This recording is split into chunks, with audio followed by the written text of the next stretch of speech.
As you can see now, I'm ready and I'm started printing with the wooden block with the water-based paints, inks. I've run off a couple of quick ones to get the plate going and reasonable results. So now I'm going to move on to the actual prints themselves.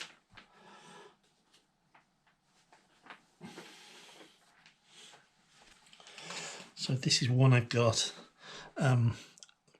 which isn't one of the registration prints that I've been working with, but just to see how it sits on the paper.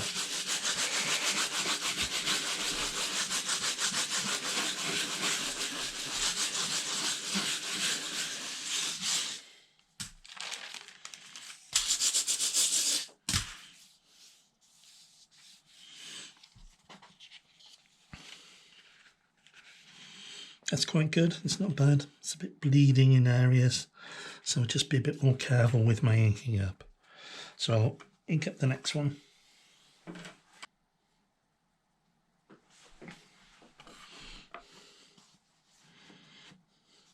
Put it in position. Next print.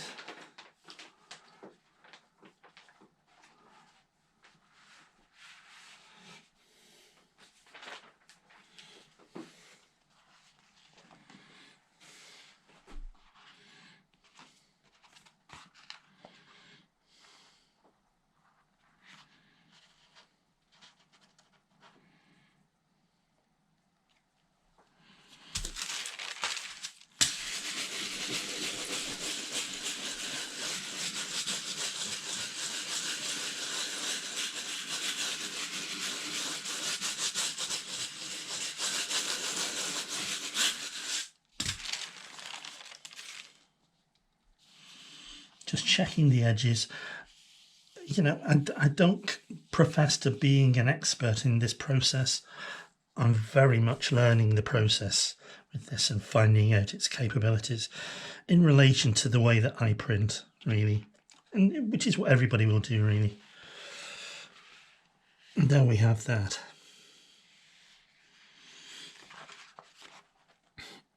Yep, I'm quite happy with that. So I'll continue. I'm going to print those and then we'll move on to cutting another stage of this. It's been a few days since I did the last colour on these Japanese watercolour prints. They've been sitting in a damp pack for I think 3, 4, maybe 5 days now, and I've developed a problem with the prints, and it's part of the process, really. So I'm showing it in this video because it's a problem that people will arise. The point of the video is to show the techniques, not to produce a quality print. So I'll show you what I'm talking about. You'll see that there's marks and colours developed on the paper, which have come from nowhere. I haven't been using a blue, so they just develop. And on this one, you can see that there's more blue, and there's this colour, which happens quite a lot when you leave the paper in this damp pack for a long period. So that's another one. You can see on this one here, it's even worse. The areas around here. So it's something that if you're going to do this process, you need to be aware of. If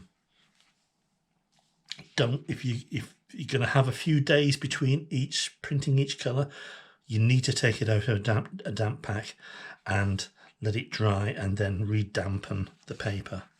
See, it's quite bad here. I'm going to continue printing with these because, as I say, I'm showing you the process, not producing a finished print. But I was aware of the problem with newspapers, and I thought by using a blotting paper rather than newspaper, I might avoid it. But whether it's a bacteria that's come from this polythene that I've been putting the paper in, I'm not sure. But just to make you aware of it, really, you know what can happen in future. Okay, so let's go on and let's print this third and final colour on the Japanese woodblock print.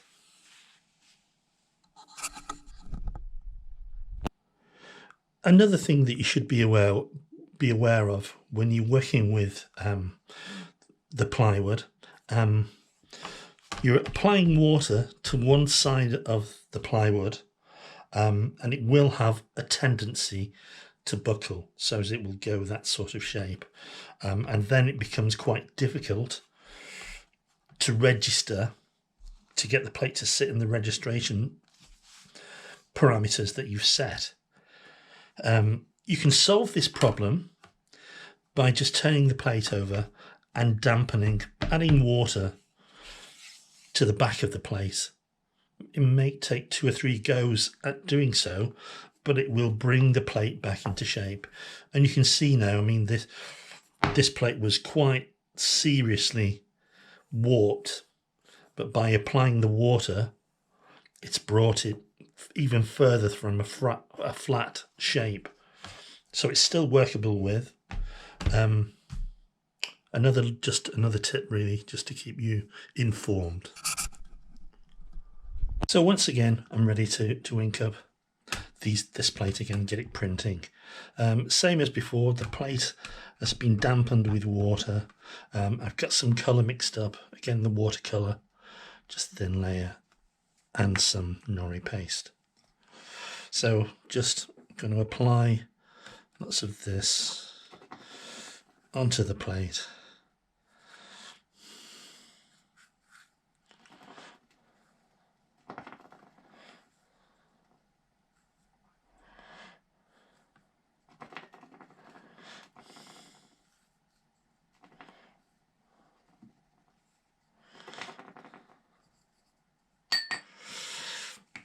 Nori paste, just dabs.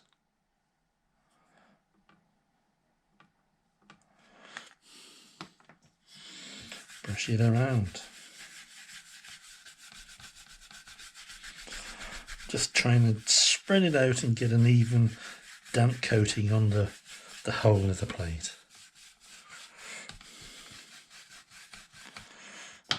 So I need some more colour.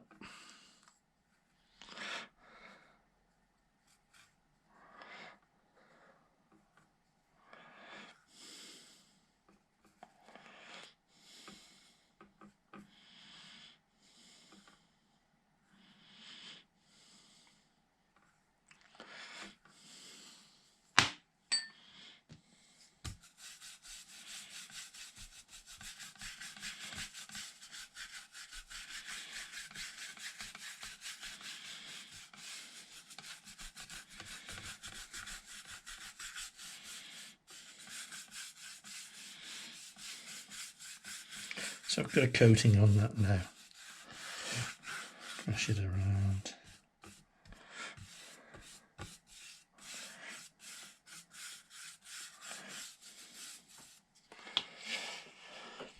Taking a sheet of the basic photocopy paper and take an impression from that.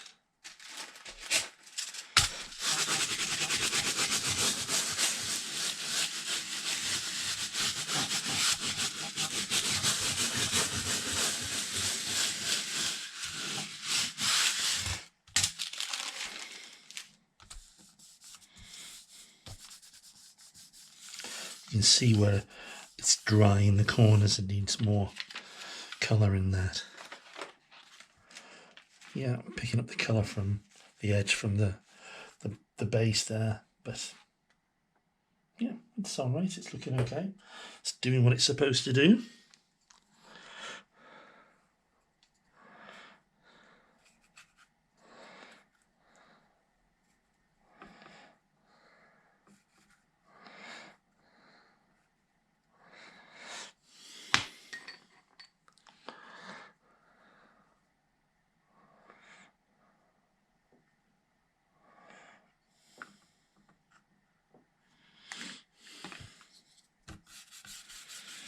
So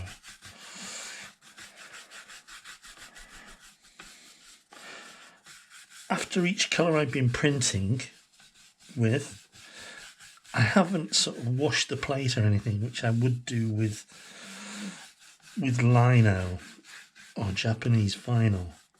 And I've left it on purpose because I think I'm hoping it will sort of seal the surface of the plate and improve the printing quality of the plate as you work on it more. I could be totally wrong about that. It's just something that I think might be a case. This time I'll just wipe around so it doesn't transfer to the paper. We'll see what sort of print we get this time.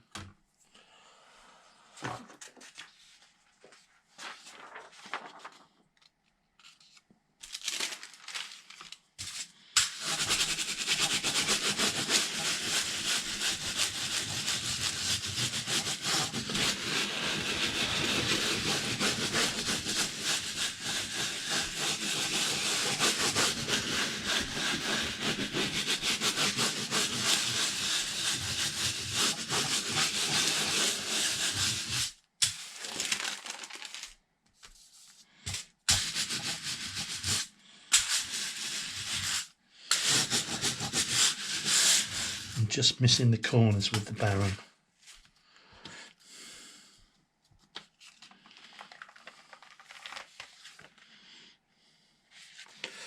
Yeah, that's okay. So what I'll do now, I'm going to move on to printing the actual prints, the third colour on these prints that we've been working on. So now I'm going to go ahead and print with the actual prints that have got the other two colours on.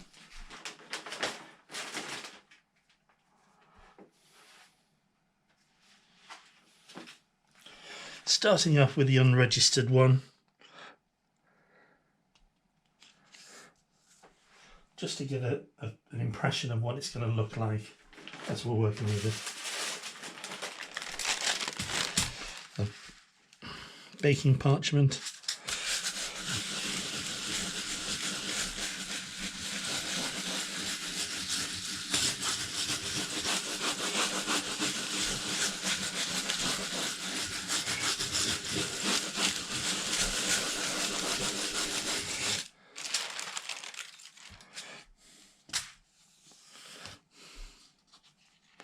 Lift it off. Yeah, interesting. Next one.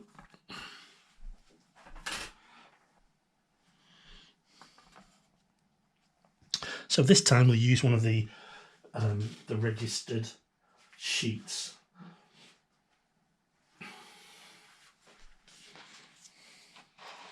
So lining it up and dropping it on the plate.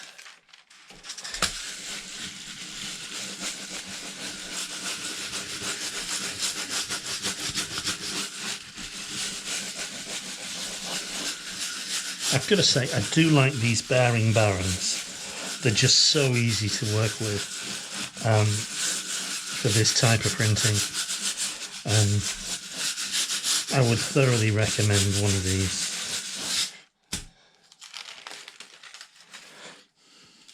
Let's see what we've got. So there you go. You just move that out of the way, pop that down. So here we have the print with the three colours on and the registration. I've got to say the registration's just slightly off this area here, and it's probably my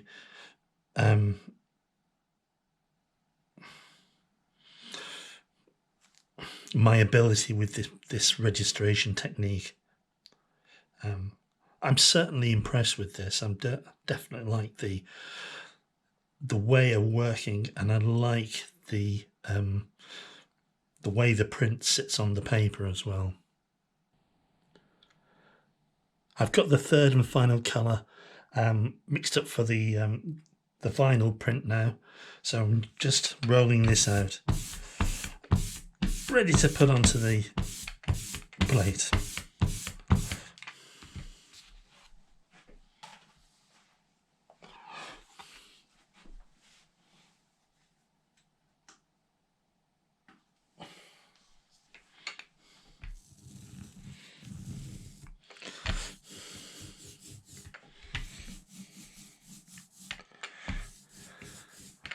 Taking my time, getting a good coating on the plate.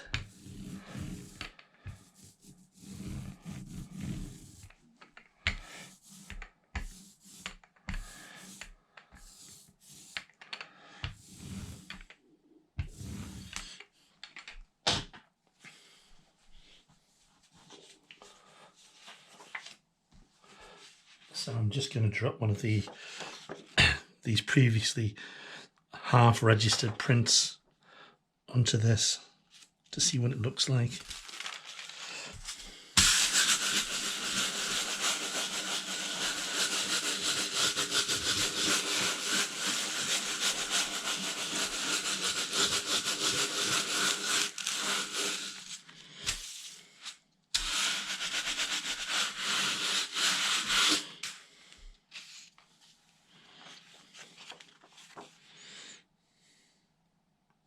Colour's a bit strong for the others, but I'll continue anyway. I've ended up changing the colour because it just wasn't going to work. It was too dark. So we'll try this one and see how this one sits. Just a very rough registration, just to get a feel of the print.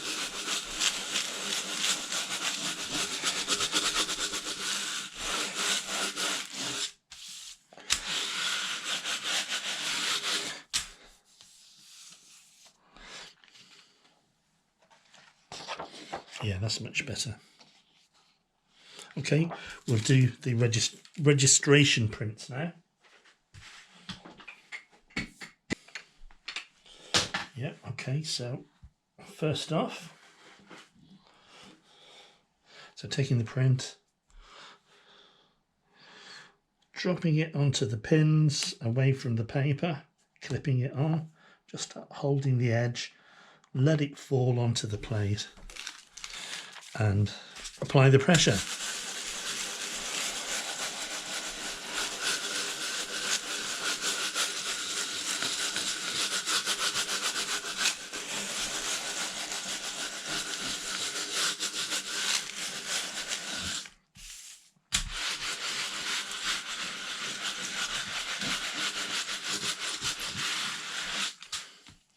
I find if I use this straight on the paper for several different layers of colour, the back starts to disintegrate on the paper. So having that piece of parchment in between the baron and the paper just helps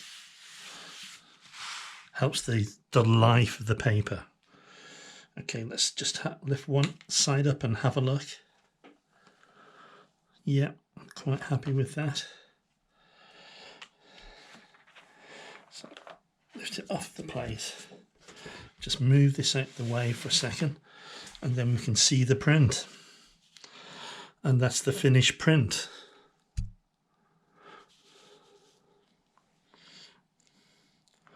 So I'll finish off these other prints that I've got to do, and then we'll do a bit of a summary of what we've achieved with this. So to summarise with those two processes that we've done, these are the finished prints. This one here on the left, the paper is still damp, so it needs to dry out on a flattened surface. As you can see, my apprentice is trying to eat the print. Very curious. The other one, which is the Japanese vinyl using the Acura inks, is what I'm used to working with more than anything. And I'm quite happy with that, as I always am. With with the print using the watercolour, I'm really happy with that. I need to work on the quality and the process and the inking, a lot of it, but I think it's got so much potential. And it's a natural product because you're using wood, you're not using any plastic or linoleum. I'm quite happy. So I've got lots to do with that process, and I'm hopefully be making some more videos with this process in the not too distant future. So that's it for this series that I've been doing, and I hope you found it useful. Thank you.